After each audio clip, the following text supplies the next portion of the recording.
Endi mashoyixlarimiz aytadilarki, kechani virdlaridan, vazifalaridan eng muhimlaridan biri uyqu deydilar. Gapni qarang. Uyqu demak vazifa ekan. Wird ekan. Qanaqa bo'lishi mumkin bu? Bu shu dinimizning fazli bu.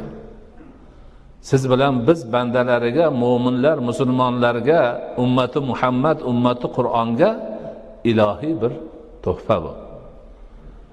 Hamma yotib uxlaydi, nima bo'lsa bo'ladi, lekin bizning uyqumiz niyat bilan va sunnatga amal qilish bilan ibodat darajasiga ko'tariladi. Sahobalardan birlari aytganlarki, men uyg'oqligimda savob olganimdek uxlaganimda ham savob olaman deganlar.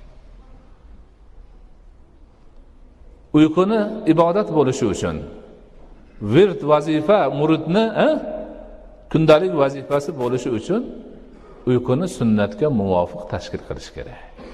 Ana gap bu yerda. U qanaqa bo'ladi? U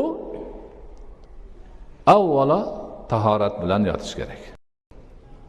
Rasuli akram alayhisolatu vassalom uyquga yotishni niyat qilganlari paytida tahoratlari yo'q bo'lsa, borib tahorat qilib kelib keyin yotardilar. Tushunarlimi?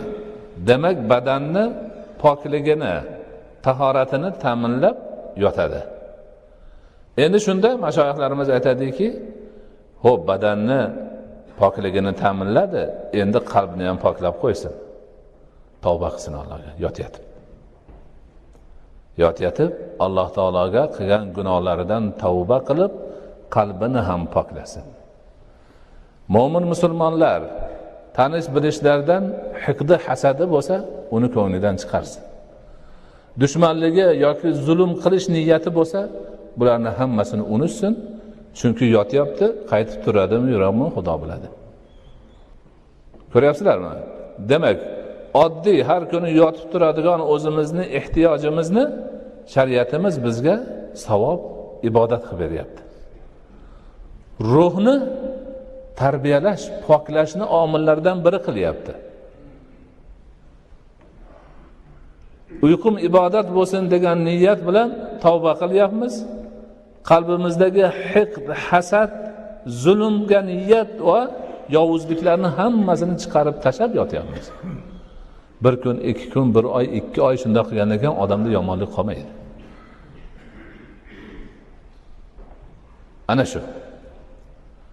Ana endi demak ana shunday bo'lib yaxshilab niyat qilgandan keyin iloji bo'lsa yotganda yuzi qiblaga qaraydigan bo'lsin va o'ng qo'lini, kaftini o'ng yuziga qo'yib, o'ng yonboshi bilan yotsin.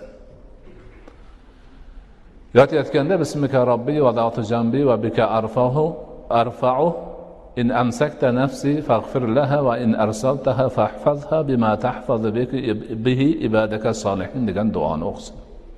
Yotyapti. Yotayotib mo'min musulmon banda shunday bandaki, baxtlik. O'zini Allohga topshiryapti. Bismika robbi, ey Robbim, seni isming bilan yotyapman.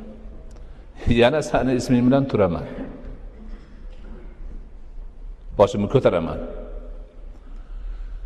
Endi uyqumda jonimni olib qo'yadigan bo'lsang, o'zing kechirgin, mag'firat qilgin, gunohlarimni kechirib olgin.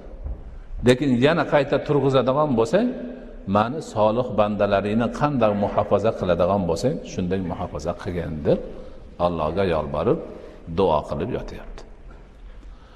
Payg'ambarimiz alayhisolatu vassalom har kuni yotishlarida, o'rinlaridan joy olganlaridan keyin Ixlos surasini, Qul huvallohu ahadni, Qul a'udhu bi robbil falaq, Qul a'udhu bi robbin naslarni 3 martadan o'qib, o'zlariga dam solib turib, keyin yotardilar. Ana o'sha yotish demak uyquni virdga aylantiradi. Kundalik vazifa, savob, ibodat darajasiga ko'taradi.